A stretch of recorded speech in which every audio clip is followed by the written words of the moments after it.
We are back. I got a special guest on. My partner, man, my good friend. We done became, closer, you know what I'm saying, over the past couple of years and everything, man. And, family. Being able to see your growth and everything. So, once I got my podcast going, I got to have my guy on. You feel what I'm saying? Yes, got to. So, I'm going to let you introduce yourself for the good people, man. For the tribe local and the tribe worldwide, this Chief Anu Seti Amen-Ra, hailing from the north side of the Jack, Presidential Hills to be exact. Here with my dog Party, finna do the damn thing. Hey, man, there it is. I'm going to have to create me something like that, man. Like, you know what I'm saying? I need to create me a little spiel like that coming into it, man. That's the boy. You got that damn pack, baby. You got the damn pack, man. No. So real quick, man, before we get into it, kind of explain where we at right now, man. What we doing? Right now we at Mississippi's oldest tobacco retailer, the Country Squire. The proprietor is John David Cole, one of my great friends, the godfather of my son. That's what's up. Very special place, man. I did a lot of tuning on my journey here. I'm currently a tobacconist here, and for people who don't know what a tobacconist is, it's pretty much anybody who handles premium tobacco as a professional. That's hookah, that's cigarettes, that's pipes, that's cigars, anything with the word tobacco in it. We cover it, we have it here, and that's what we do for a living. So this is where we at, man. Mississippi's oldest, man. So living history, 1970, August 11th, man, is when it was founded, man. And it's been a hell of a run. People coming from all around the world to be here, man, to celebrate and to take part in the thing that I love. I think I call my profession, man. So shout out to John Davis, shout out to the Country Squire staff, man. Hell of a place to do it with. Man, hell of a place, man. I was like, yeah, we got to listen. We're going to make a special trip to come out here, man. You know what I'm saying? It's only right, bro. It's only right. So real quick before we get into the spiel, to explain people who may not know exactly what you do. I know you said, you're a tobacconist here and everything. Mm-hmm. Like, just kind of explain to people, like, what exactly do you do? You know what I'm saying? So again, for the people, man, a tobacconist is someone who deals with the premium retail side of tobacco, the manufacturing, the distribution, the production, mass production. Mm-hmm. So my personal brand, Sartoria Tobacconist. A lot of people may know me on social media as Sartoria Tobacconist. Yeah. That's my personal brand, man. I'm a cigar maker, man. Yeah. I use the term, or try to coin the term, boutique cigar designer. Mm-hmm. So a huge part of my brand is fashion. A huge part of my brand is also the tobacco. So so it's the merge of two things. My favorite two industries, man. And it's been beautiful, man. So y'all, I'm Mississippi's only cigar maker. I'm the youngest cigar maker in the nation. Right now, we distributed in 14 countries, man. 42 states, man. We doing great, man. Have done it for some of the biggest names and some of the names that people may not know, but it's still all the more important to me. Man. And weddings and functions was kind of like my start. Yeah. And that's catapulted me into a good business. That is. Yes, Lord. Look, that was the perfect segue, man, because you already know what we talk about here, man, the Preferred Vendor Podcast. So I'm going to be putting some of the top vendors, in the state and in the world. You know what I'm saying? Preferred Vendor, baby. That's fine. Preferred Vendor Podcast. That's fine. You already know it, man. And you definitely a preferred vendor. You feel what I'm saying? You definitely are a preferred vendor, man. Shout out to Preferred Vendor Podcast, man. Yes, Lord. We need these conversations. Yes, sir. There's some stuff going on that got to be it got to be talked about, man. We need people to know. We got to start letting people know, man, from a vendor side, you know what I'm saying, perspective. Like, don't get me wrong, I still talk to my couples and everything, Word. But mostly for vendors. You feel what I'm saying? Just give people a light, because I'm sure, especially now, a lot of people may be looking at you like, oh, I'm thinking about having a cigar bar at my wedding and stuff like that. So you said, you got your start at weddings and everything. Give me, I want you to give me a little rundown on like what you love about rolling cigars at weddings first. Man, I'm a person that's huge on experiences, bro. Yeah. Like, I really like to see people at the highlight of their time. And of course, like working in different industries before I kind of like found my home in tobacco. I did law enforcement, I did military. Okay. And normally when you meeting people in them type of circumstances, it's always like in a bad light or the worst moment of their lives. So you get a chance to see people congregate out of love, coming to celebrate love, coming to have a good time. Those experiences are always pretty dope. On the financial side of things, weddings is a big budget line item where we really kind of lose the how much this costs, how much this costs, how much this costs, and we really try to take the time to jump off into what it's gonna take to provide a dope experience, which means everything to me, man. Seeing people smile, people coming from far and wide, it's a special thing, bro. And weddings for me was where I got my foot wet. Okay. And I've done all kinds of weddings, man. I don't if it's a place for cigars to be rolled, I done it. Everything, but weddings probably is my favorite one. That's what's up. That's what's up. Sure. That's what's up. So if I'm a couple, right? If I'm a groom, you know, running over the budget and everything, why should I budget a cigar bar at my wedding? I said, if y'all haven't had a chance to watch my party profile, shout out to Dirty Napkins. Oh yeah. You know what I'm saying? Make sure y'all check that out, man. I covered cigars are typically a thing that's used to celebrate stuff. Achievements, graduations, births, weddings, anything that tributes to more life, more success, more happiness is a time that a cigar is prevalent. And I think if someone wants to elevate their taste levels, you know what I'm saying, and really put a memorable experience on, then there is no detail that could be looked over. That's true. You can have some cigars laying out on the table for people to just have, or you can have the chief come make them handmade for you and let me bless people with the hands.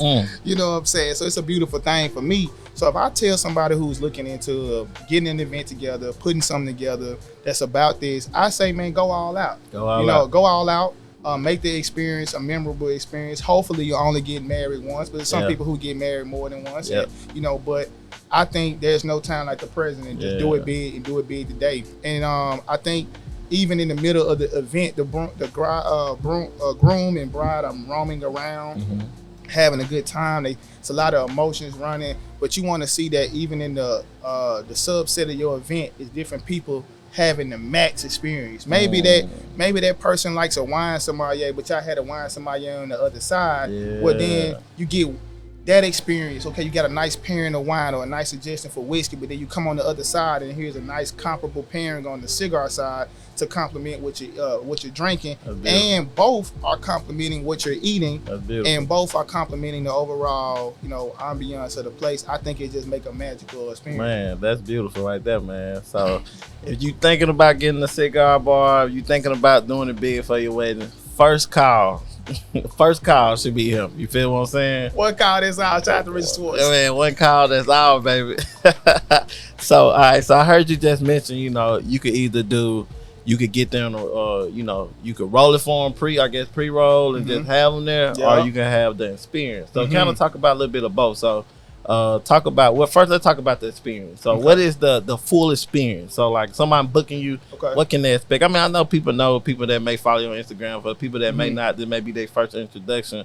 What is the full experience? Man, it's lavish from the top to the bottom, man. Okay. I take a lot of time making sure that it's not what I want, but it's what they want. You know what I'm saying? So opulence, I always say that I'm the glorified help. You know what I'm saying? I don't mind being the help. And I think people, when y'all looking for weddings and looking for venue, looking for people to kind of participate and make your experience a dope experience, I think you really should look into someone who really cares about you having a good time at your event. Right there. That's what they paying for. Yeah. So I don't come into events with the ego. So from the very beginning, it's all about, hey, how can we make this event special? So in my consultation process with my clients, man, I start asking them if they're gonna have a bar, an open bar. Then what whiskeys or cocktails will be featured? Based on those featured, I get a kind of ideal of what the type of people that'll be there, what type of foods they may eat, or not like. So let's say if it's an all vodka or all whiskey or all wine, those all have different respective pairings. So what I do, man, I customize it from the beginning. So let's say we're gonna have an all wine one for the sake of this conversation. I say, okay, hey, each one of my events, I craft custom blends that are not, you can't repeat them. It's for this moment, and this is stuff that you can cherish. And even my clients are able to have the ability to come back and buy those private blends from their special event at their own leisure. So we start from the bottom, making sure that we get that right.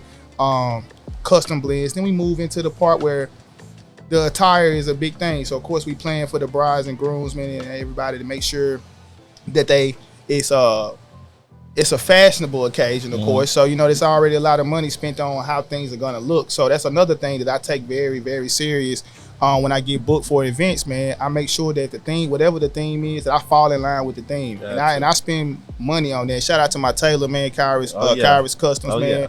All my events, man, he keep me laced up with something fresh for every event. That's part of that thing to make sure that I'm in line. You know what I'm saying? And then from then, I educate people, man, because I think a lot of times people like luxury line items, but sometimes may not be, you know, too knowledgeable on the subject matter. So I take the time with each customer, and you know, been around to see me and work with that, where I talk to them about proper pairing, the proper etiquette, how to really indulge, you know, to really take a and develop a fun respect for what they're partaking in right there. You know, it's like being able to watch hibachi.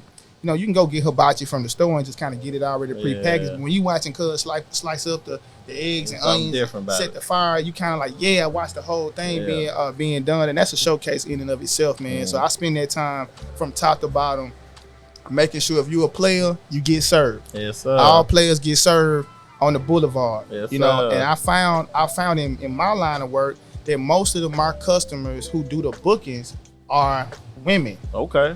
And so that may seem odd, but most of the women are involved in wedding planning, the event planning. Maybe it's a secretary for an attorney or something. So capturing them details from the beginning, I'm very attentive to what the sisters like. That's nice. And the sisters are really like making sure every little detail, you know, if it's gonna be timely, if you're gonna have the right colors, are you gonna make sure that the advertising or the branding for the packaging is right? So from the love, the labor of love and scrutiny I have faced, you know, and have learned from different sisters around, have made my business what it is, man. Right. And so that's who I cater to on the pitch, you know. And it's come to find out, you know, sisters will spend the money on a nice experience. Yeah. But definitely. It need to be an experience. It gotta be an experience. You know what I'm saying? And that's what it helped me tailor. So my social event package is my most often one, and that's the one that it comes like 50 to 100 cigars. Normally that's the guest. Kind of a thing that normally happens. Everybody say, well, only 20 people gonna smoke some cigars, and then everybody get there. Then it'll be gone. Then it's free. Gone. Yeah, then it's free. Everybody gonna take something. Yeah. But by the time I come and set everything up, it's lavish. They want to come over here and take some pictures. So you know, you can go to the resort. I can bring the resort to you. And I look at that like I bring the resort to you. I want you to think about a modern Jeffrey. So you know, I'm your butler for the 2 hours for this thing, and I don't come in there and I come in there. I'm proud of that, man. And that has let me transcend and make a niche for myself. And I done built a wonderful brand off that. Be the help, guys and girls. Be the help. That's what you are. You know what I'm saying? If you come in, it's their wedding. It ain't your wedding. It ain't your photo op. It's your time to make sure that when they leave, it's nothing but smiles. Yeah. You know what I'm saying? I'm there before they get there, and I'm there most of the time long after they gone. Yeah. You know what I'm saying? Making sure that, you know, I go the extra mile to make sure it's peak. Yeah. You know what I'm saying? So, I mean, so why is that? Why is that important to you? Because you know, you now you got the following, now you have the name. So why is still providing that experience? I mean, you could show up, you know, take a couple pictures, and you know, and dip. Yeah, and dip. You feel what I'm saying? So why is still providing that full service like this your first wedding? Yeah. Why is that important to you? I can't imagine like your first wedding. You know, you probably, you know what I'm saying, went the extra mile. Why is still going the extra mile so important to you? Man, the extra mile help you make it another mile. Okay. You know what I'm saying? I look at it like this. My first wedding was in Hattiesburg, Mississippi, man. Shout out to Doug Connor, one of my frat brothers, man. He gave me a shot. My first gig, man. I did the gig for $500. You know what I'm saying? Drove to Hattiesburg, and that put me on. You know, it gave me the opportunity to showcase. And what I found was people appreciate the extra mile, like the detail of it all. They want to. I'm more worried about making you look bad. I don't want you to look bad. I'm concerned about this. So it's like you going to your wedding. You know how people gossip, y'all go to weddings. Y'all done been to weddings. The food was cold, or they ran out of liquor, or something like that. People gonna talk. Yeah, that's the part that they're gonna take with you. You know, because a lot of people, believe it or not, y'all, I know y'all probably know this. People come to y'all weddings, and some people don't really be there for the for the wedding. They be there for the food, the ambiance, and free stuff. Yep. So I don't want. It's not about me. I want to make sure that at least when you talk about my part of the occasion, it was fire. Yeah. You know, and then you can appreciate that I cared more about, you know, I cared just as much as you cared about making sure you had a good day. So the extra mile, man, for me is if you go to Chick-fil-A, you ain't never got charged for extra sauce. Yeah. You can ask for as much ketchup, as much Polynesian or honey mustard, and if you leave without it, they'll chase your car down. Yeah. And just from that, you see that Chick-fil-A is nowhere close to going out of business. Yeah. You know what I'm saying? They're not charging for the details. You got a 10-piece nugget, they feel like you should have one sauce. So for me, man, I got enough sauce to give around. You know what I'm saying? Call me the sauce man, bars. Man. You know what I'm saying? So I just give out the sauce, man. Anything, I appreciate that. And if y'all looking to like study business, man, was one like business quote, guy was like, just give them the pickle. Like whatever else that you can hand them that's extra. Everybody like goodies. You know, you go to weddings, you get party favors, goodies. Those are extras. Those are thank yous for coming. So my version of thank you for coming and thank you for supporting me, man, is to do anything. Like for summer solstice, for Highland Village, man, they paid for a package that came with a certain amount of cigars, but everybody wanted it. I stayed 2 hours after the event was over, and then the people that I couldn't serve because the event was over, we just had to go. I got names and numbers, and I physically drove around and dropped cigars off to people afterwards. But what did that do for me? That let people know that, one, I was so serious about my business, and I was so serious that they got what they paid for. If the event said that it came with a cigar in your ticket and you didn't get a cigar just because I ran out of cigars, don't worry, I'm gonna come to your job with it. You know, I drove as far as Florist, Mississippi the next day to take cigars, man. And what them people do, they booked me for the event. They like, that guy's not gonna let y'all leave without being happy. Wow. And that's my brand. My brand is, you know, is being to nice help, man. Wow, man. That's my brand. So that's amazing. Yeah, so no matter what they see on social media, y'all, I'm not a Hollywood cat. You know, I'm a cat that's for the people, by the people. You know what I'm saying?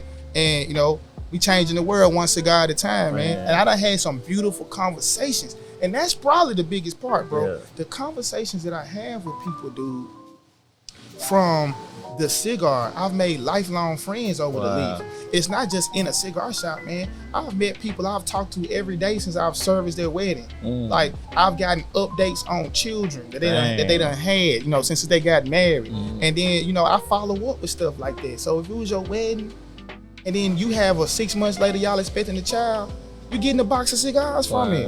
You know what I'm saying? This is, you had a moment to celebrate your marriage. Now you having another birth, and you ain't gotta pay me for that. You know what I'm saying? Because I know that when it's time for you to think about somebody asking about a new experience or something to try, that you would think about me just because of how well I handled you. You know what I'm saying? And our friendship or camaraderie we was able to build.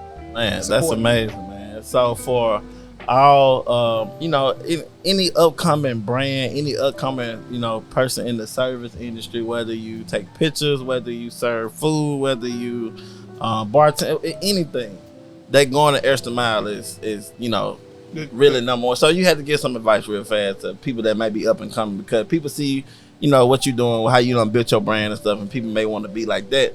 But it's outside of the social media. Like, the social media is one point of it, but really, you know, that attention to detail, customer service would be your number one advice for someone coming up in any type of field.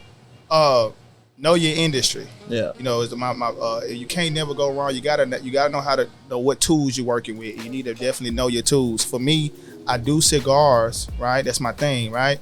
But that's one microcosm of the hospitality industry as a whole. Hospitality industry. If you go to hotels, resorts, musicians, venues, wedding planners, wine sommeliers, certified bourbon stewardess, photographers, videographers, balloons, light specialists, audio specialists, all of you people are together to help provide one mass experience. So I never get too caught up on just the tobacco. It's always about the hospitality industry. I'm in hospitality management. My specialty is tobacco, okay? And so that's what I focus on. And my grandma made this quote: wherever there's a community, there's an economy. So you got to spend more time building the community out, guys and girls. You know, I made sure that at every event, I networked with every chef, every bartender, every musician, you know, because we all stuffed back in the kitchen Yeah. while the event going on. Yeah. You know what I'm saying? So we got a lot of time to talk. We got a lot of time to talk about best practices. So when you're out here, don't think because you got, you know, you the DJ and you a notable DJ that you too good to talk to the bartender. Because the bartender gonna give you a drink. You got to drink tonight. You know, the chef got to eat, but the chef wants something to drink. The chef want to hear some jams. The chef may want a cigar. These are the people that are in your industry, man. And I always say network this way. Sometimes it's not top and bottom, but it's side to side. The new resource is collaboration. The new resource is collaboration. I'm gonna repeat it again. The new resource is collaboration. So if you want to be the person that the other help recommend. Wow. Because I believe it or not, guys and girls, outside of the wedding and event planners, normally people come ask people who work the chitlin circuit. Yeah. So if you were the photographer, you the wedding videographer, they say, hey, Party, you know somebody that do cigars, or you know somebody that's a good bartender, or you know a chef. Well, you know all of them people. Yeah. You know what I'm saying? Where 100%. You end up putting your whole team in position. You know what I'm saying? I can't tell you how many times I've seen DJ Kuju out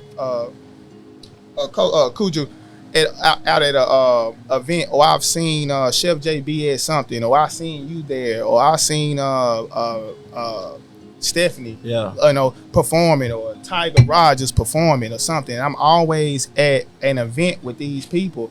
It makes sense to say, okay, Cujo, how can I support your business? What can I share? If you're gonna be at an event, because you never know when your name comes up. And speaking of JB, shout out to Chef JB, man. It's my brother, man. It's my brother, man. One of the best chefs in the nation, man. You heard it here first. If you do not believe that, man, you're playing yourself. So, you know, get some of that fire cooking, man. Shout out to my boy on the grind. So, like, one of these things, I got a chance to work with Chef JB for the first time through you at the Dirty Napkins party. Well, now I'm friends and family with all of y'all. So when anytime somebody asks me about, you know, JB will share my stuff on Instagram, it costs them nothing to do that, but it's a lot of love, right? Well, somebody would say, that's my favorite chef. So anybody that he recommends or shouts out, I want that person to be at my event. And then what you end up finding, people, is that you make an event staff all-star team. You got the best photographer, the best chef, the best musicians, the best DJ, the best bartender service, the best landscapers, the best light company. The next thing you know, all of them people don't work together at 10 events prior to this one. So they know the routine. I know that Party want to eat his plate before he worked. So Chef JB put the plate out there for you. You know what I'm saying? Or he said, okay, well, I know Anu don't really drink while he working, so I'm gonna get him a non-alcoholic beverage. You know what I'm saying? Then next thing you know, teamwork make the dream work. That's my advice. That was beautiful, man. My favorite thing I heard you say right there, you know, work out instead of up. You feel what I'm saying? That's important, bro, because you right about that. I mean, just coming from firsthand, like I do weddings, so I'm just gonna talk on weddings and events. If someone asks me about, I'm not gonna refer a vendor that, you know what I'm saying, I ain't got no relationship with. I ain't, you know, maybe he was acting, or he or she or them were acting too good, you know what I'm saying, stuff like that. I'm like, nah, God. I wonder when, like, you know, I like to stand on my referrals. You feel what I'm saying? Like, if you call this person, they gonna come through for you. You feel what I'm saying? It's good business, 1,000%. So I really love that, and I feel like, you know, up and coming, whatever business that you in, that was a great nugget, bro. Like, for real. Network out, y'all. I'm telling y'all, man. A lot of y'all problems is coming from, if you having some problems, man. A lot of the problems is coming for you trying to reach too high on the tree branch. Instead of his walnuts or apples already hit the grass already. You know what I'm saying? You trying to, you know, be spectacular and have a hero story, because you say you pulled it out the mud, but it's low hanging fruit already, or fruit that already failed. And what I find is, if I come up with 10 apples that fell on the ground and you had to climb the tree for 10 apples, I worked smarter, not harder. Now, you worked harder to get where you were than I did, but I still came out with the same amount of apples. So, and I think that goes undervalued. So spend some time on that, man. And no service is too good to not be critiqued or can evolve from the situation. That's it right there. The way you handle your photography and videography for your events, you may have best practices on how you prepare. Maybe that's a 2-week out process. Okay, just because you don't have you're not in the same lane or you're not a chef. Like my first package, and I'll explain that. I made my first package based on how caterers or chefs did their packages on a per plate basis.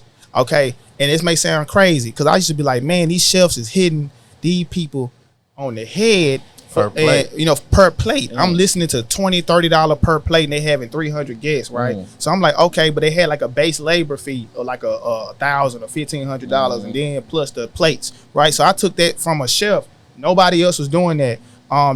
So I found out a way to get the more bang for the buck. So the average cigar box, if quality, is between $250 and $300, right? So I said, okay, let me figure out how to do this in a more practical way. So I looked at the chef. I kept asking a couple chefs how they charge, the catering groups how they charge, and it was per plate. So I said, okay, I'm gonna charge $1,000 for a base labor package that'll cover my travel and and $500 for travel and $500 for like just my little hourly rate, and it was so it's $250 an hour. Then I did $20 per stick.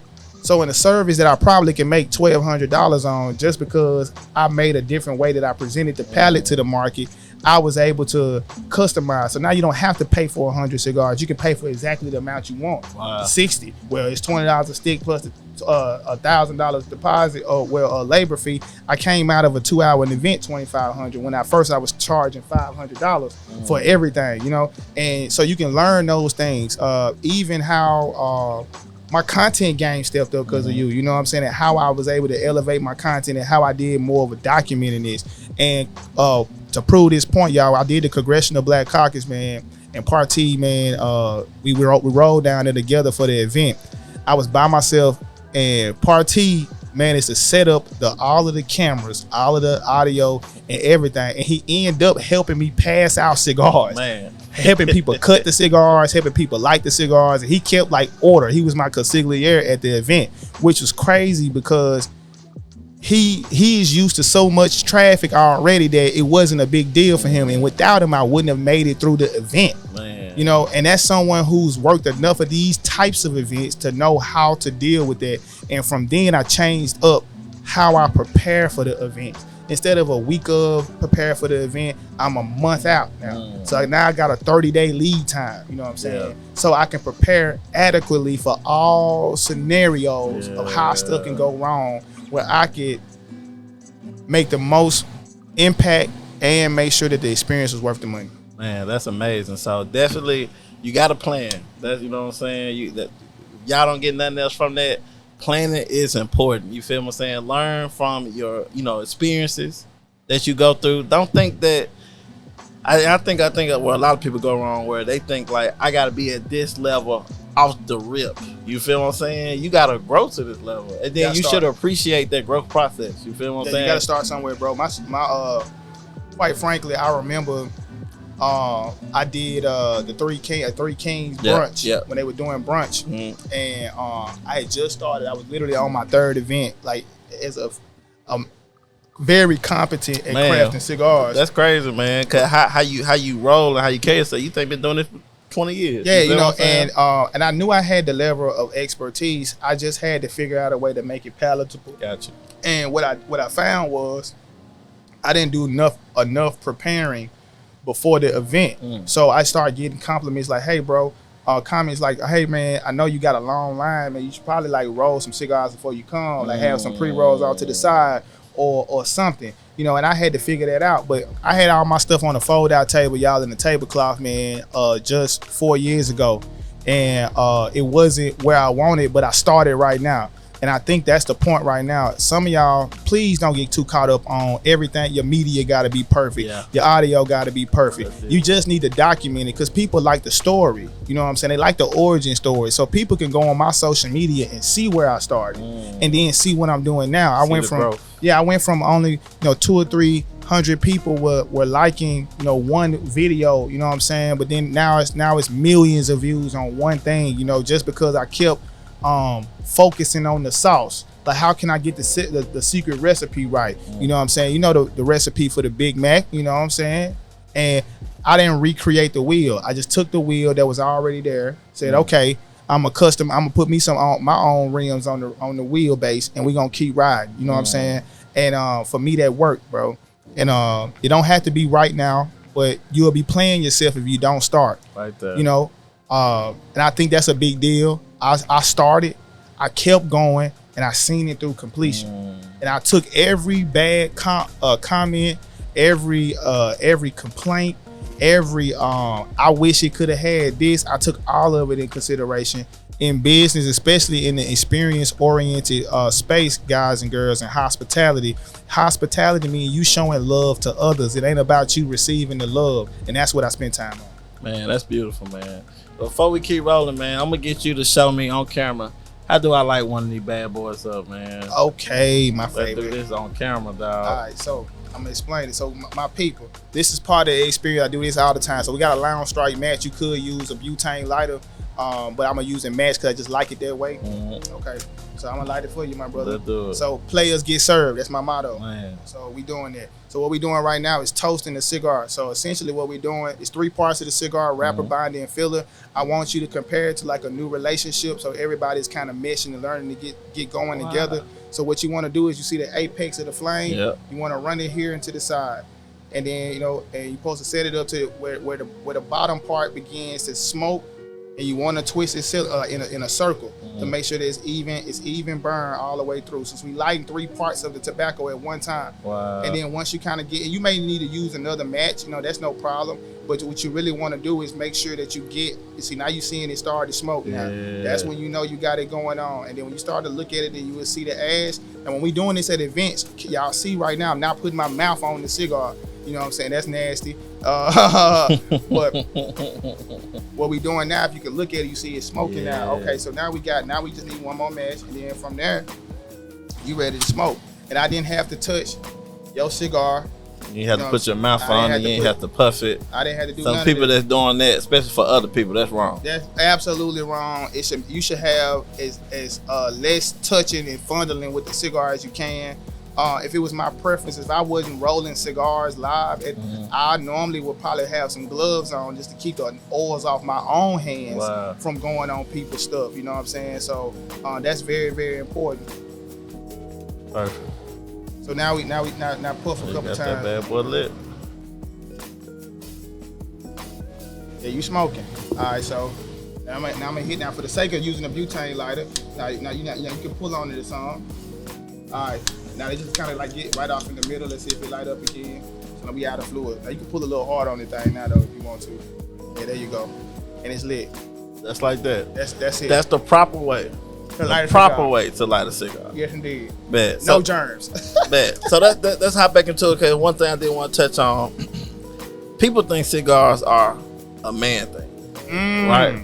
Okay. And I heard you say that it's mostly women that book you. Yes, you feel Lord. what I'm saying? Yes, Lord. So kind of fight that, you know, whatever stigma or, you know, whatever it is that, you know, women not supposed to do cigars or, you know, women may not like cigars or cigar just a man thing. What's it, you know, for a woman that might be thinking about it for her wedding or something like that? Yeah. Like, you know, just say like, yeah, you know, this is a good thing. Okay.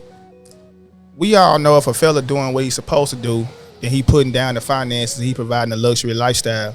Cigars is a luxury lifestyle. Typically, when you go to Cuba, you go to you know, like Guam, or Puerto Rico, Jamaica, you know, wherever you hitting the resorts, you know, cigars is part of the equation. And in the cigar community, most of the people who make cigars in the factories are women. And I want to say that again, most of the people who are making cigars inside of the factories are women. Wow. Because this is a extremely high dexterity type of craft.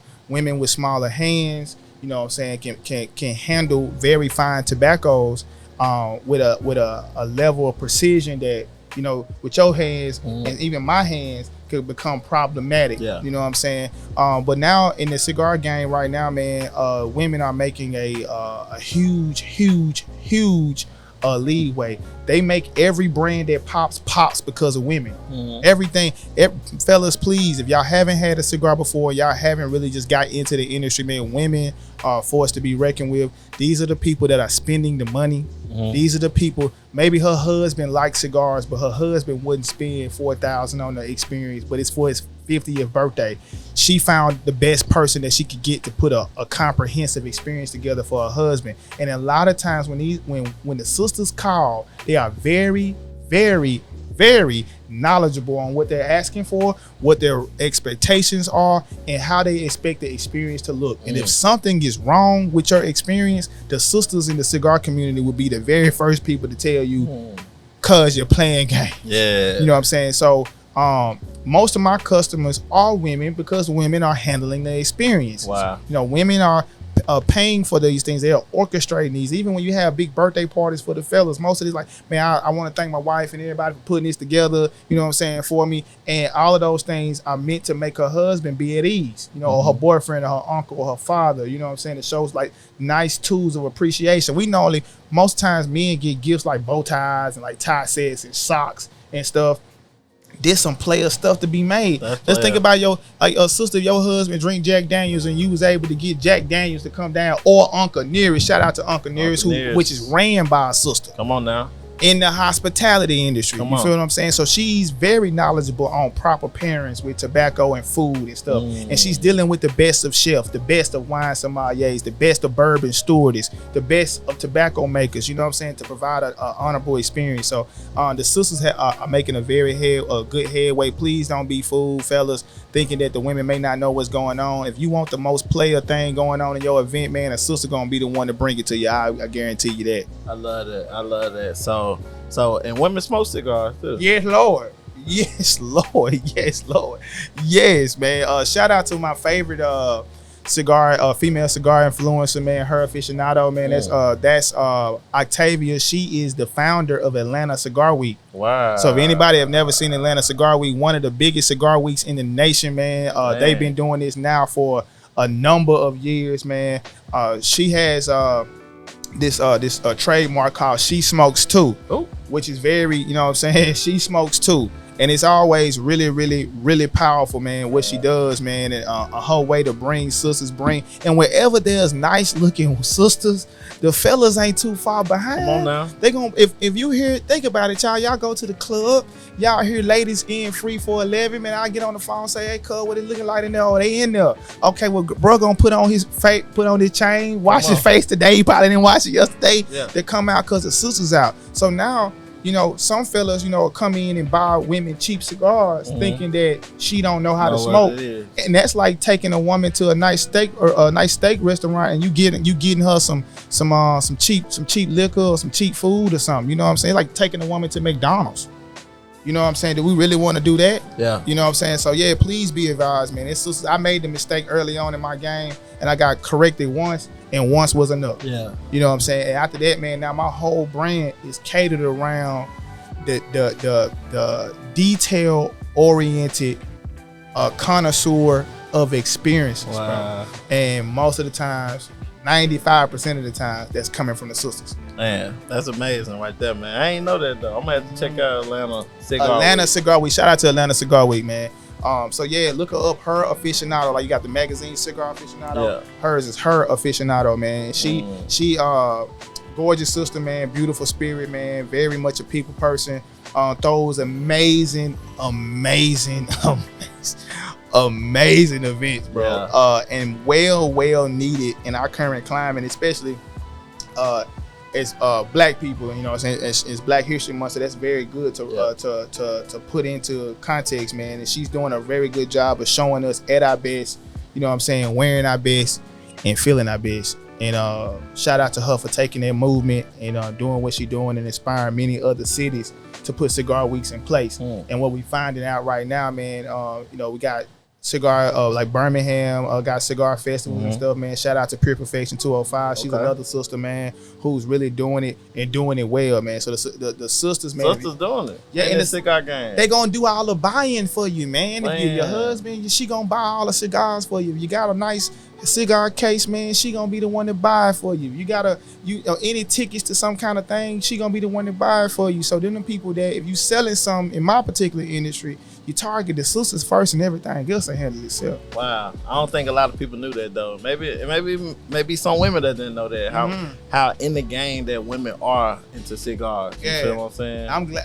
I'm glad that it's happening, man, because you know, I don't get into the whole like patriarchal struggle and all of that other stuff, but I do think, man, that that our sisters in any occasion put a cleansing on something. If something done had too much fluff in it, too much stuff that's out of pocket, man, normally when women get involved, everybody tighten up. Yeah. If you was on your bad behavior, when some sisters come around, you tighten up. You know what I'm saying? And I think the sisters done made the industry tighten up. Wow. You know what I'm saying? Which is beautiful. Yeah. And has catapulted me to where I'm at now. So if y'all go like checking in real time, we on the stats, I'm very open about the stats. The stats are there, living proof. You can see ain't none of this stuff flies. We ain't making nothing up. It's there. If you see who interacts with my content, 90% of everything is women. Yeah. Complimenting the aesthetic, complimenting the attire, like complimenting you know what I'm saying, complimenting the dexterity and the poise and you know what I'm trying to market off to people.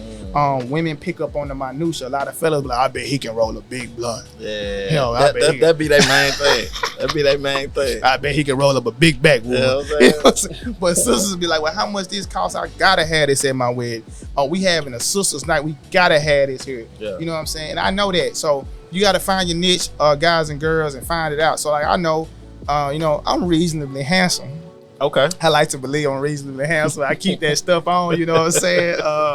And I'm competent. I know my tools. And I think a lot of women appreciate that, too. Men, especially if a sister is booking you, I think sisters appreciate men who know their craft. You can tell when somebody been working towards that 10,000 hours. You like, when I see JB cooking, I could tell JB do this when the camera's not on. Yeah. When I see you doing this, I can see you doing this when the camera's not on. You know what I'm saying? That you're working on your craft. And I think sisters keep the proper valuation on things. Wow. If some stuff is inflated and it ain't really worth it, a sister will bring it back down to market value, you know, to what it's actually worth. So I spend a lot of time making sure that my presentation, you know what I'm saying, my disposition, my branding, my story origin, my service, you know what I'm saying, and the knowledge of my craft is, you know what I'm saying, where when I get a sister to say, this was amazing, she gonna tell a friend, man. If she went to a new restaurant, she gonna tell a friend if it was fire, man. And so I support the woman dollar, man. Hey, you know what I'm saying? I support the woman dollar. I'm here to tell you first, man. Hey, man, it's Black History Month, but hey, man, it's Sister Month every day for me. Sisters, man, I love y'all. I appreciate y'all, man. Y'all have helped me take care of me and mine. Help me be able to pay it forward to other people and hold me accountable to my work. I never get complacent because sisters gonna make sure you get your game right. If they're gonna spend money on it. That's what's up. And they don't want to piss their husband off too, neither. You know what I'm saying? They done paid all this money, and then cuz 2 hours late, man, you know, got dirty shirts. We know vendors. We know vendors like that. You feel what I'm saying? That was separated, man. That's why this is a preferred vendor. Like I said, you a preferred vendor, brother. You feel what I'm saying? So just a couple more questions, man. I ain't gonna hold you up too much longer, man. Explain what's the importance of the drip for you, bro? So why you just can't put on a collar shirt with your, you know what I'm saying, with your name and show up? What's the importance of the drip and why is that important to your overall experience? It's my love language. Yeah. You know, when, you know, but real quick, explain to somebody that may not know, what is drip, number one? Oh man, drip, man, is when your cup runneth over with, you know what I'm saying, lavish fabrics. You know what I'm saying? When you had the anointing of God on your garments. You know what I'm saying? When you come out and you feeling good and you portraying to the world, man, that you in a good place and it's respectable of where you at. You know, when you go to places and you out of dress code, people tell you that, you know what I'm saying, that you know you tripping. You need to go back home and go straighten up. Yeah. You know what I'm saying? So for me, I show up like every day is church. You know what I'm saying? I'm coming to an event, man, letting you know that I don't care if it's a backyard barbecue, a family reunion, a repast, or whatever. I'm going to show up with the best thing I got, you know, in my closet for your function. So if everybody else is, you done paid this quality of money to have me out here, I'm going to show you that respect. So, and for me, fashion is a love language for me. So I tell people all the time that for me, some people like art fixated on a wall, man. For me, life is inertia. I said this on Dirty Napkin season 3, man, that life is inertia. So that means it's movement. So when I see people moving and I see their fashion, I see the mood that they're in. You know what I'm saying? I see the type of stuff they're into. You can tell somebody who into anime if they wearing cosplay. You can tell people who you know, who may be gym heads because of what they wear. You know what I'm saying? So you make a very, very fine assumption about who you are, how you feeling, and what you provide based on what you present yourself in. So for me, anytime I'm out at a function and I show up with that drip. God has blessed me, so I let my cup run it though. I got enough to share, man. It's well water over here. You know what I'm saying? And I make sure that I do that, man. And it's my mom used to say all the time, and shout out to my dukes, man. Mom said, my mama used to say, you know, it ain't what you know or who you know, it's what it look like. It's what it look like.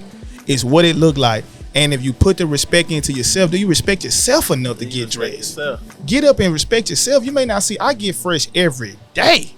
I don't miss a day getting fresh. I can second that. It's been times I just met this man for, I think, a simple meeting, and you come in and everybody, you definitely steal the room when you walk in. So why is that important? Even on a regular day, it might not even be an event. Why is it important to, when you step out the house, for you to look, you know, top notch? Man, you can run into the president. Mm-hmm. Man, ain't no telling where you go, man. I ain't telling you how many places I done been, especially like the airport, man. I be in the airport. I used to go to the airport like in like sweatpants or something, right? But then, what if Rick Ross on the plane next to you? You know, when you look a certain way, man, people get perplexed and want to know who are you, what you do, and it's an opportunity for you to sell yourself. My one of my mentors, man, BJ, shout out to Aubrey Norman, man. When I was interning with him while he was the general manager of Hooters. I used to ask him, like, man, you come into work, man, with Louis V slippers on, man, and Taylor slacks. He was like, man, I run the biggest Hooters in the nation, man. When people walk off in here, they need to look like success. I'm the standard. So for me, even when I don't want to run into somebody at the gas station and be like, hey, ain't you the cigar man? And be like, yeah, well, I caught you without the suit on today, ain't it, man? I ain't never seen you like this before. No. Yeah. And I always put myself in a position where if I have to advocate on my own behalf, maybe that's a car stop, maybe that's a wreck, or maybe that's, you know, a run-in with helping people or being a service. You want to be in the position, man, where you look like somebody that need to be respected. That your look match up with your talk. You know what I'm saying? And if people, I get dressed to plant flowers. If I'm out yard, I'm fully clothed planting flowers. I don't care if we walk into the bus stop. I got on that stuff. That's what's up, man. I gotta have it on. I believe it, bro. You gotta have it on, guys. So, hey, man, if y'all haven't invested in y'all appearance, man, it ain't gotta be simple or lavish, man. Just find out the art, expressive language that work for you, man. Take pride in yourself, man. Yeah. You adorning yourself in fabric, and I be a little crazy with the words, like, you know what I'm saying. But you know, God has blessed me, man. I can afford lavish fabrics because God bestowed the blessings on me to do so, and I make sure that when people see me, they can tell God is shining on me. You know what I'm saying? And I'm grateful for the opportunity. But I'm a goodwill advocate. You know, you can do a lot with less. So, you know, my tailors. Tell me about your, you know, you do thrift. And yeah, I thrift. I'm never too good for the goodwill. You know what I'm saying? And I try to make sure I got goodwill and good intention. You know what I'm saying? But then for my events, I go custom. Yeah. You know what I'm saying? I go custom. It was at one point in time when I started it, I couldn't. But then, you know, God put me in to people who believe in my brand, man. And I got the best tailor, man, in the nation. If y'all ain't never seen Cigars Customs, man, I'll be preferred vendor. He'll be on soon for preferred vendor, man. If you know what I'm saying. And most of the, man, I can't tell you how many times that people have seen the wedding party is wearing Cigars Custom. So much where they can recognize Cigars Custom when they see it. I can see it. Dude walked up to me, the grooms, at like 5 weddings. Like, bro, you wearing Cigars Custom? I'm like, yes, sir. So he know what I spent. He know what I spent. So he like, well, shoot, I paid you $4,000. Shit, I know what I paid Kyrie. You know what I'm saying? You spent that much money on your wardrobe? Yes, Lord. Come on now. Yes, I did. Come on now. And when the pictures come out, please send them to me. Hey. That's what's up, man. So you definitely recommend, and then our vendors. First you gotta, like you said, you gotta dress your wage. Number one, you know what I'm saying. It can still be nice. It ain't gotta be $4,000 suits. You feel what I'm saying? But you know, you definitely want to give off that appearance of somebody that that's nice. He taking it serious. You know what I'm saying? Like, so for people, please don't get it misconstrued. Like I'm wearing all Goodwill right now. Everything I got on came from the Goodwill right now. You know what I'm saying? And $15. This whole outfit cost me $15. And I'm a good steward of my blessings. I keep saying it all the time. A lot of times, man, fashion for me is more, again, it's very expressive. But with the $15 outfit, if the pants too big, I go get them tailored. Because I'm not going to be disrespectful to my family. My grandma taught me better than that. Yeah. You know what I'm saying? When I go to school, the show used to be Sunday's best, not Sunday's average. You know what I'm saying? Or average at best. You know what I'm saying? It was Sunday's best. Yeah. So on Sunday, my grandma put that stuff on every Sunday. Didn't miss. I don't care if it was vacation Bible school, revival, Wednesday study group, Friday sister church, whatever going on. My grandma came into place to let her know, man, that she loved God. She loved God enough to show up as she is. And God blessed you to show up. You know what I'm saying? And I take that approach, man, every day. Every day. I don't want nobody to catch me lacking.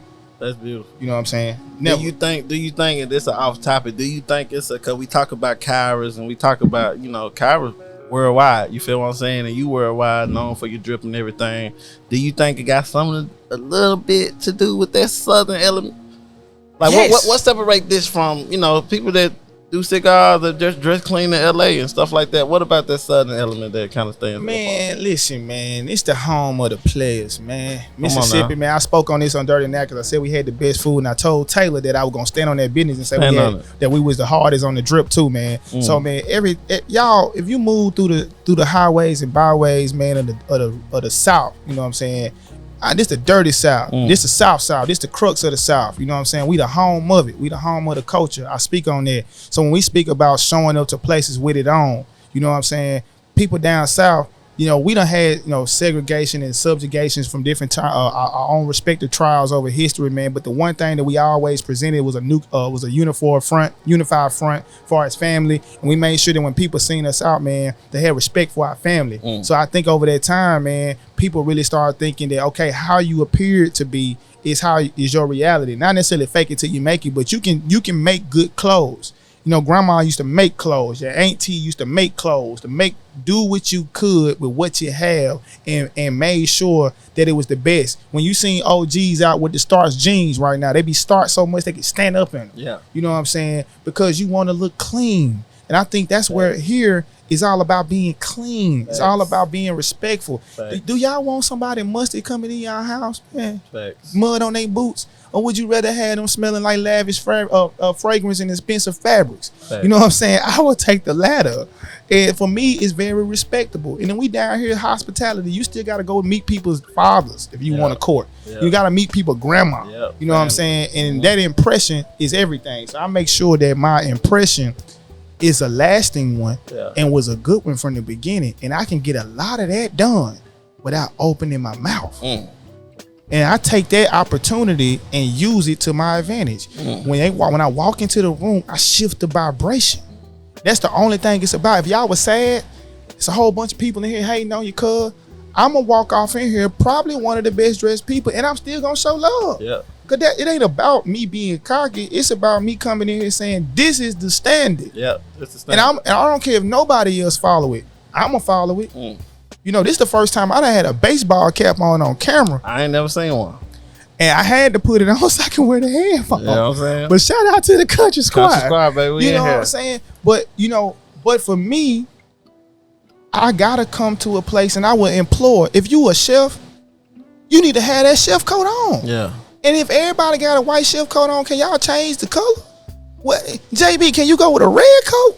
You know what I'm saying? Like, can we get a polka dot coat? Yeah. Something that's just gonna go crazy. Man, let me ask you, bro, and I'm gonna get back. We're gonna finish up talking about some weddings. You dress, and I know you get this a lot. You dress like you stepped out of the 50s. You feel what I'm saying? Like, and back then, people wore suits everywhere. You know what I'm saying? You wasn't leaving the house without a suit on. You had to have it on. You feel what I'm saying? Yeah, for sure. So why is that? One, I'm gonna ask you, why do you think we got out of that, especially as black men? You feel what I'm saying? Why did we get out of the wearing suits everywhere and stuff like that? And then what's the importance of a guy to have a suit on? Man, I think that a lot of our brothers kind of gave up on trying to fit into the system. You know what I'm saying? Because a lot of times I listen to old stories. I'm very much a fan of talking to our elders and stuff. And what I found was a lot of people felt like for their corporate jobs or whatever they were doing, that the suits weren't comfortable for them, right? And they didn't like having to necessarily dress up. They didn't like what came with the suits. You know what I'm saying? Having to be clean shaven and have to talk a certain way and all of that, which I don't do. I keep it G. We'll touch on that next. You know what I'm saying? So for me, man, the 50s and like the 20s through the 50s for me was like a time where I seen the best of us. I seen our people when our people were unified. It wasn't fighting between husband and wife. True black essence. Yeah, like in the essence of the word. You know what I'm saying? And for me, when people see me out, when I got the comb over and I got, you know what I'm saying, all of that going on, the first thing they could think about is their granddaddy. And most of everybody love their granddaddy. But if you go back into the point of time where most people in the South, especially in Mississippi, they got a whole bunch of land that they inherited. And granddaddy always left the land for everybody. So the suits was working out with some production too. You know what I'm saying? So you got land being left. People are leaving here with no land. But for me, again, I'm collaborative in nature. I can argue with coaches because we different, but I can also unify when we think. I mean business when I walk out the house, and suits mean business. So I stay in a suit because I'm about the business.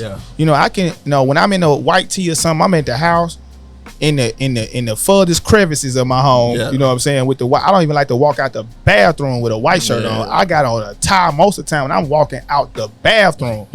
You know what I'm saying? You gotta wait on me because when I come out, it's game time. When I hit the doors headed to the street, I'm going to make an impact and I'm going to bring something back. I eat what I kill. So when I go outside, I dress the kid. You know what I'm saying? And that's my philosophy. It's nostalgic when people see my image, and I crafted that because I'm a theater guy. I like old relics of the past. I'm very much an antique cat. I like vintage stuff. So and for me, it's something that we lost. And I like the new movement, the streetwear movement and stuff. But I worked very hard to get out the streets. So why would I? I don't want to play in the field no more. I feel you. I'm a C-suite type of cat. I feel you. Know what I'm saying? So I dress like it. So what age? Because I got so my guy Ryan, who camera out for us and everything. Shout out. Just graduated college. You feel what I'm saying? Shout out to you, brother. What age should guys start getting into suits? Or women, for that fact? Right now, early is 12 to 15. Early age. All right, so I was a member of the. I'm a member of Kappa Alpha Psi. Shout out to the Noops. But before I was a member of Kappa Alpha Psi, I was in the Kappa League, right? And the Kappa League for me is under the Guide Right program, and it saved my life. So I learned how to tie a tie, there. What I think a lot of schooling does is not preparing people for the actual workplace or the actual marketplace where people are judging you on what you look like, what you're saying, what you're able to produce. So it's very easy to go ahead and get people in the frame of mind. Like, you used to go to school, man, if you had facial hair on your face, man, and coaches to make you shave, give you a cold raise and make you shave, because they knew that being clean shaven was an expectation in the corporate marketplace, because it's not your company, it's somebody else's core values. That's true. And you got to represent it until you start your own. That's true. And so, and even ownership isn't enough at this point in time now. Now you got to be more creative on that. You know what I'm saying? So I think as young as you can, and fellas right now, man, every fella should own a black suit. Every fella should own. I just got one. Come on. Every fella should own a gray suit, a navy suit, a tan suit. Steve Harvey said this and it went viral one time before. Because if I invite you to, let's say I'm right now meeting with the governor, and I rolled cigars for the governor's inaugural party. When he got elected. Do you want to be the cat that gotta look like you going to the courthouse? And cats who went to Sioux City and bought the $99 suit with the square toe black shoes. And it's big and it's too tailored. They only bought a suit for this moment. Don't be that guy. And for my sisters, I know everything Shein, Fashion Nova, all of these brands is fire and stuff, man. But when I think of ideal movers and shakers, I go to like media look. So y'all know if y'all have watched Scandal before. Kerry Washington, when she played Olivia Pope, used to step out and it was a look every time. And she demanded and commanded the room. You know what I'm saying? That's why in law and all of this, you see business suits is very prominent. When I see like medical professionals, like nurses and stuff, when they go into like these conferences and stuff, they always dressed up. They got the Louboutins on, they got the nice business suit going on. You gotta be versatile. Because in the business marketplace, everything is versatile. Yeah. It's the capital markets. It's not your market or your neighborhood or your city. You're mingling with people from all walks and parts of the world. And the one thing that unifies us in business is what business attire looks like. Yeah. And my brother who just graduated, I think he an Alpha, right? Yeah. So like, we done went to informationals and they say business professional. You know what I'm saying? They got to look because the Alpha's handling business. Yeah. The Kappa's handling business. You know what I'm saying? Part T is handling business. JB handling business. Anu handling business. And if we going to do business, we got to, when in Rome, do as the Romans. Now I add my little sauce on it all. Yeah. You know what I'm saying? Add the flavor. But everything it check out. And that's very important. That's beautiful, man. Last couple questions, man. I'm gonna let you get out of here, baby. I mean, real quick before we touch on that. So women should own a suit too.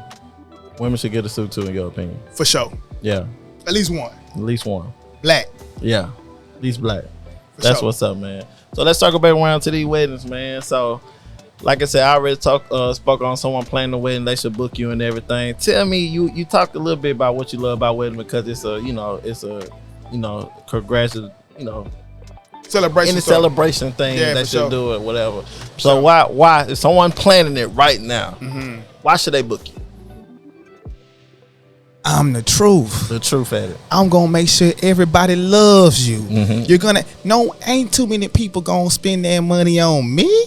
So this is, weddings for me is like, if you gonna do it, go ahead and do it. Yeah. You know what I'm saying? If you do it right, the one thing, nobody want to keep spending their money for their wedding. For me, man, if you want somebody who gonna cater to your guests, if you want somebody who gonna raise the taste levels of your function, if you want somebody who's not gonna educate but elevate, you know what I'm saying? I'm your person. I'm the person that's gonna be here to the light when the lights turn on until they turn off again. You know what I'm saying? I'm the person that's gonna make sure that if I can help, I'm not just a person that's gonna deal with just the cigars. If the bartender needs stocking on the ice and I just took a 15-minute break, I'll go over there and help. Yeah. You know what I'm saying? Because if he run out of liquor, ain't no smoking going on. Yeah. You know what I'm saying? Ain't no smoking going on. If I'm an all around team player, man, and I play team with everybody else who helping. You know what I'm saying? Make this thing go right. I was on Keymar's show and I said that I come to the court prepared to play my position. Yeah.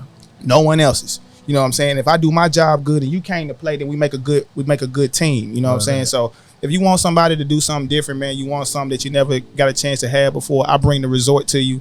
I make sure that when you leave, you're competent on what you partake in. You can tell a friend, you can share your experiences, the pictures, the smiles. You know what I'm saying? The proof is in the smiles for me, man. I just tell people that all the time. The proof is in the smiles for me. So it's an all around player occasion for me. That's what's up. Let me ask you, with doing weddings, I know it ain't nothing a competition. I think that's where a lot of people, get stuck into it, trying to be the best. But do you try to be?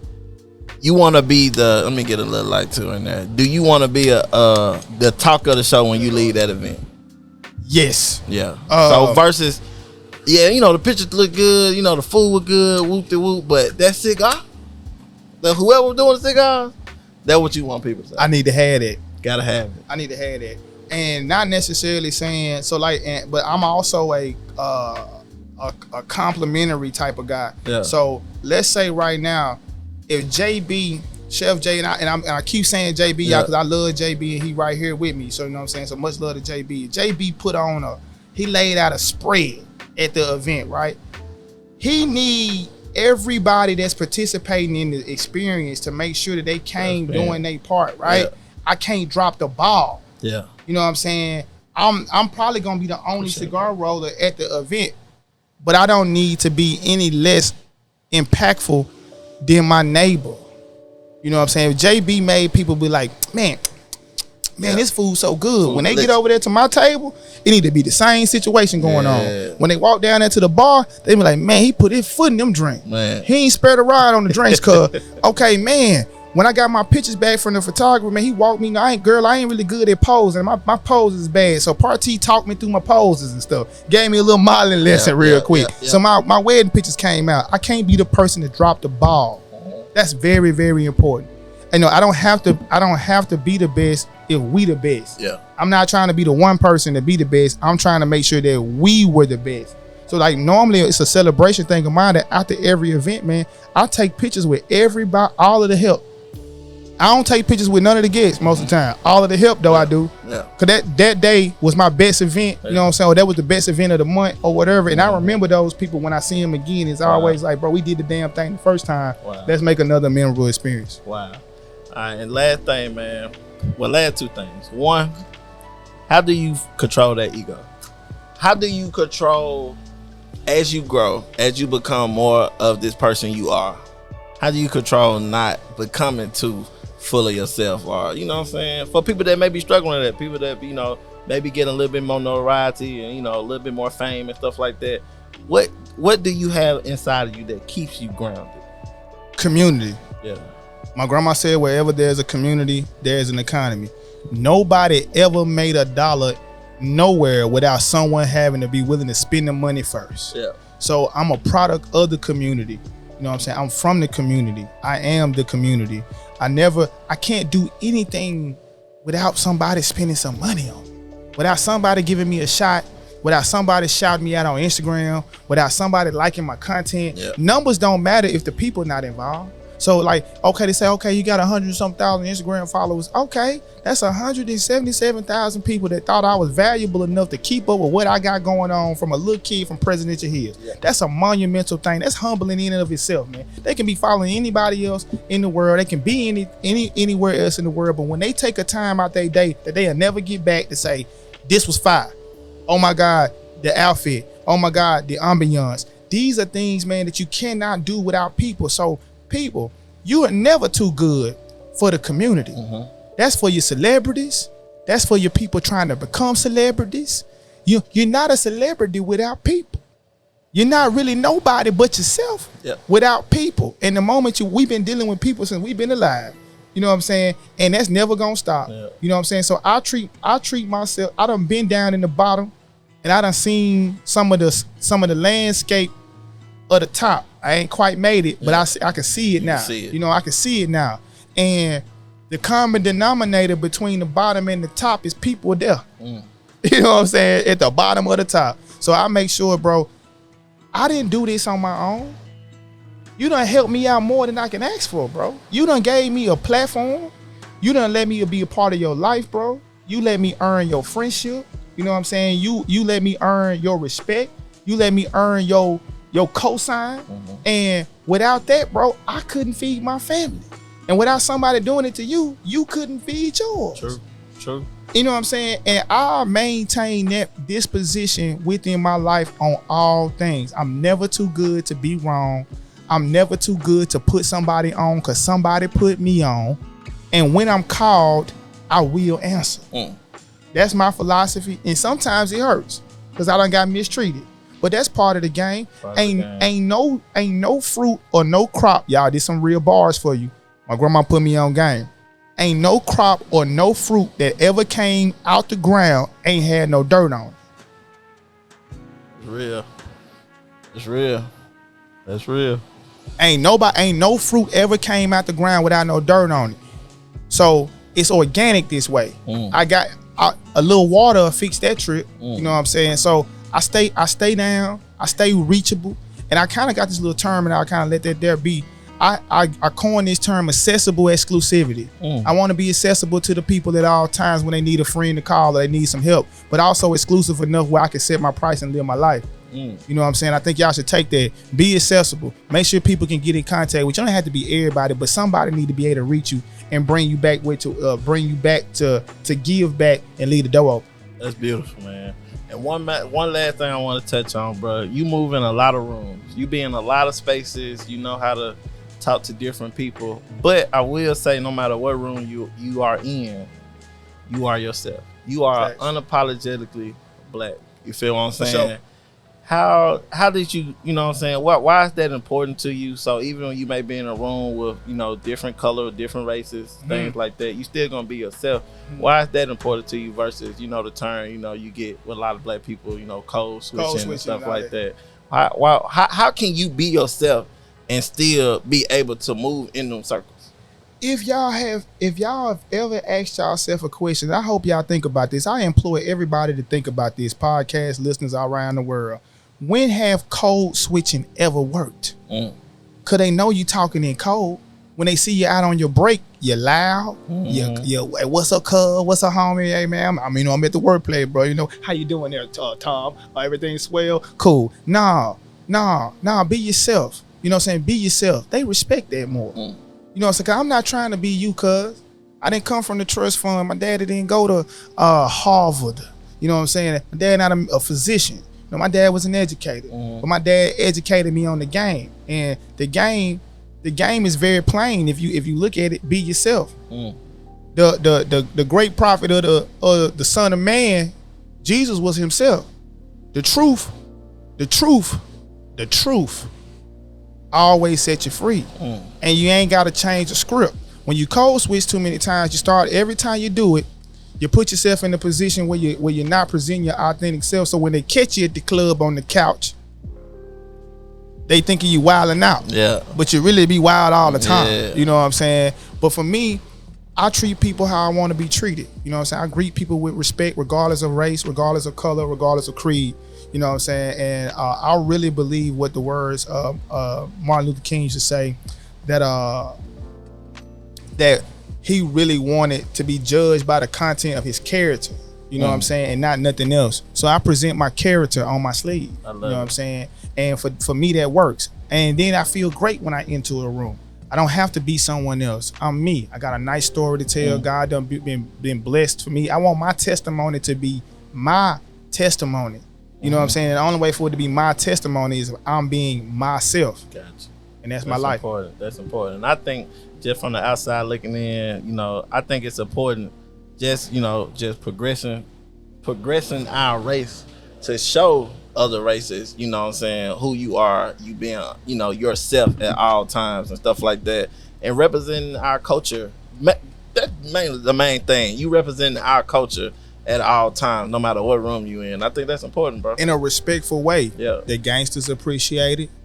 The aristocrats appreciate it. Yeah.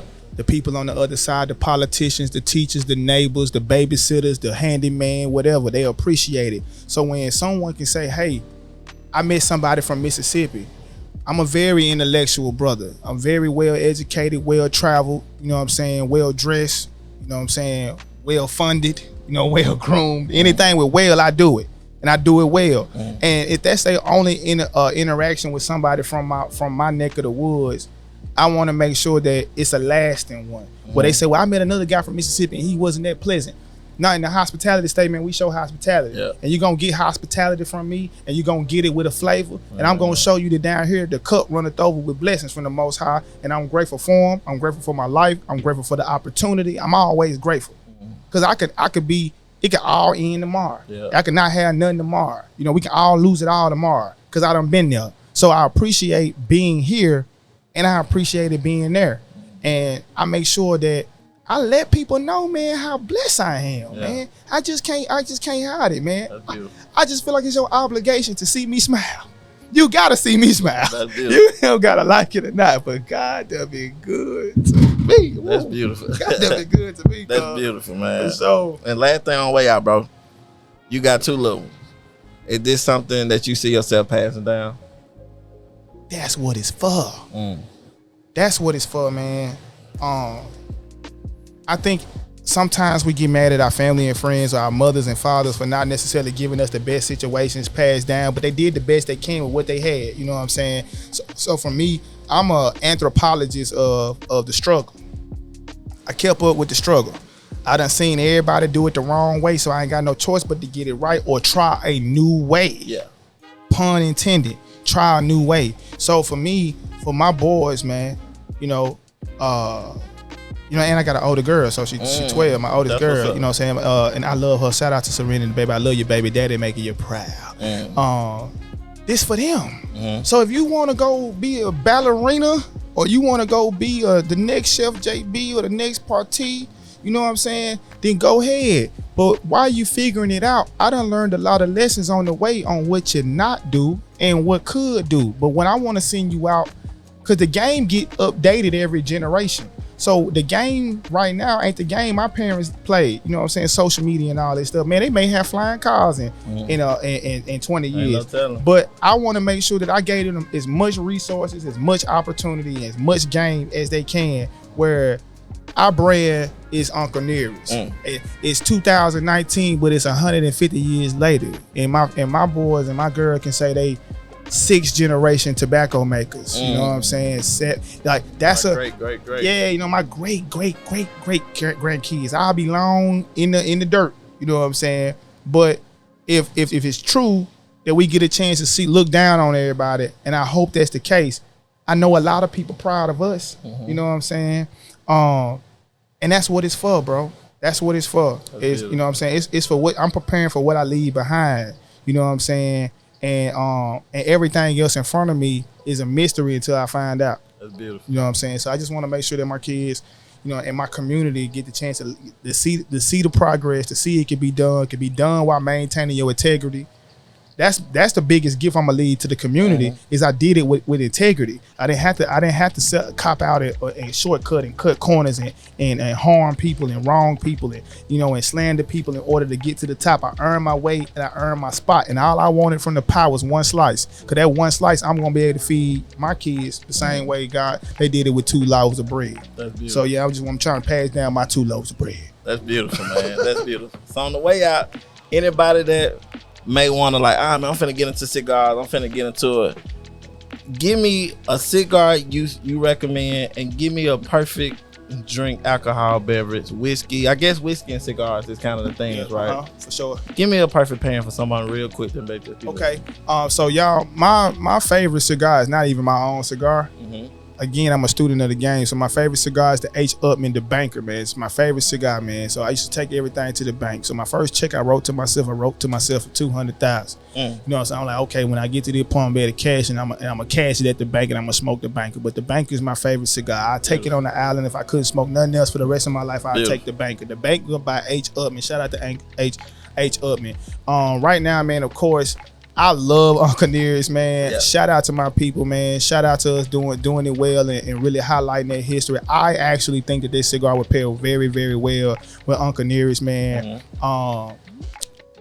It's a familiar thing for me. For me, I probably have an Uncle Nearest, you know what I'm saying, on the rocks, man. Smoke the Banker. The Banker's a medium and full cigar, something out, and probably pair it with a redfish, some little butter tarragon sauce, man, and some asparagus or something, you know what I'm saying, something exquisite. You know what I'm saying, have a little cheesecake, a lemon cheesecake or something on the side, man. You know, update your experiences, guys. Love that. You know what I'm saying? Love that. Sure. And I'm glad you said that, because we got Chef JB in the building, and I really got to link y'all anyway, because we got to go and start this supper club. Man, shout out to Chef JB, you know, dog. I love JB, man. Listen, y'all, one of the people, man, I've been watching him because he ain't let nobody get in his way. And he constantly putting that work in, man. And when I first met him, he supported me, man. He supported me, walked up to me, no question, dropped out the bag with me. Every time he see me and I'm out at a function, he dropped out the bag with me, bro.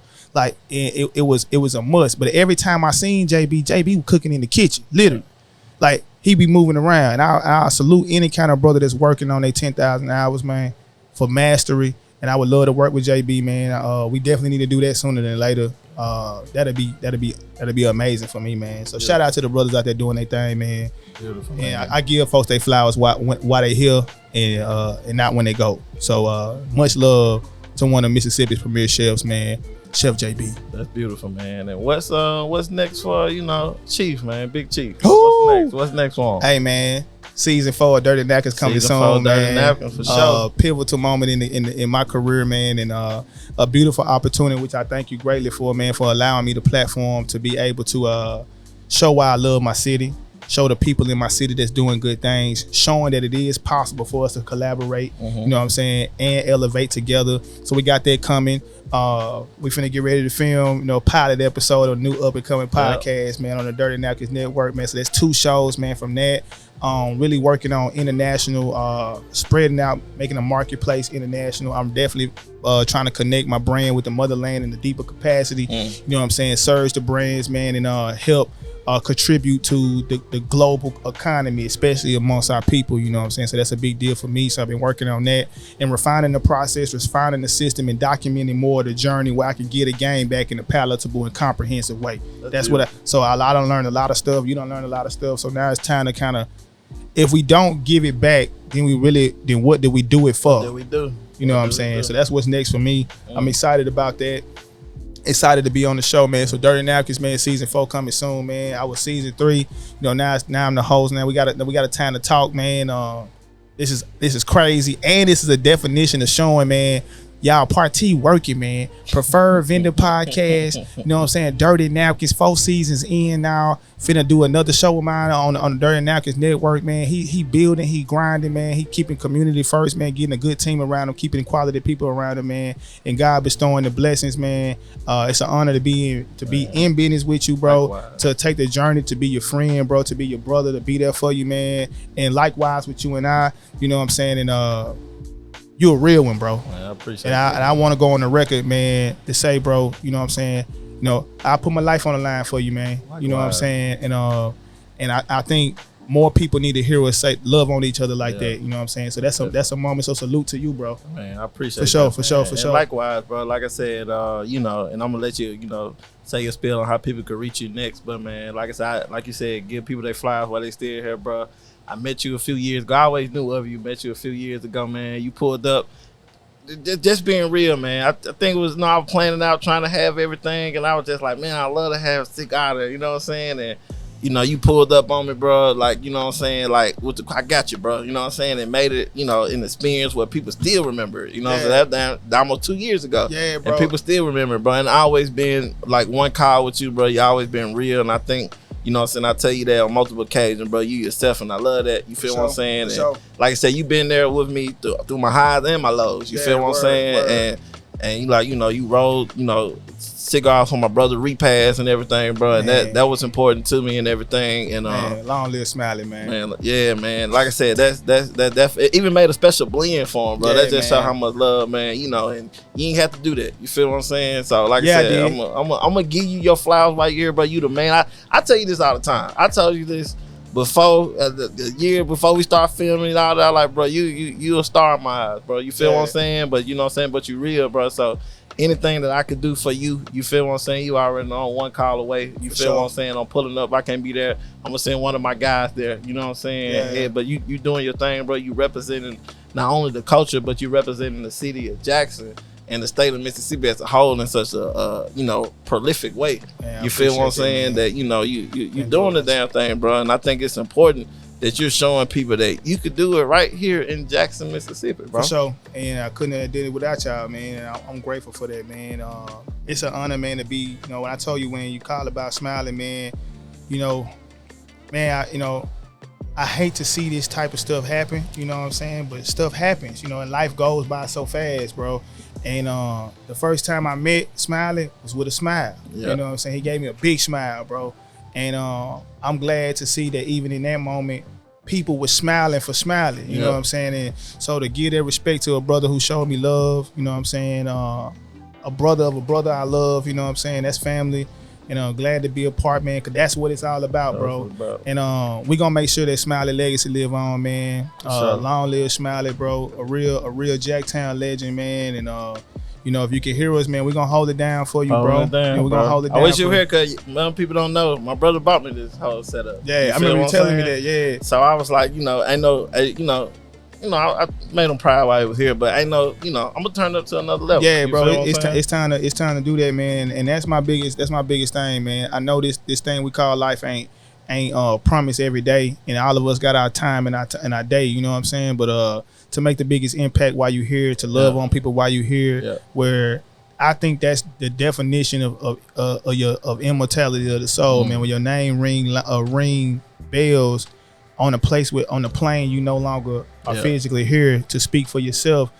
What people speak for you in your absence, man, says a lot about who you were, who you are, and where your legacy gonna go, man. You got a big responsibility, man, post that situation, and bro, I'm here for you any way I can on that journey, bro. And we in that shit together, man. So man, you my brother, man. You my brother. I think I told you a while back, bro. I ain't using that brother term lightly, loosely, and stuff like that. So it's earned. I really mean that, bro. For sure. I really mean that, man. So people out there planning the wedding, man, they getting ready, to go and lock their bookings in and everything. They thinking about it. How can they reach you? Man, y'all can catch me on all social media platforms at Sartorial Tobacconist. For those who don't know what Sartorial means, it means well-dressed, well-tailored. So Sartorial_Tobacconist, or you can find me at my website, sartorialtobacconist.com. Wherever the smoke is, I'm normally there. And I would love to serve you. I would love to be a part of your memorable occasion. And I hope that, you choose me. I think you won't regret it.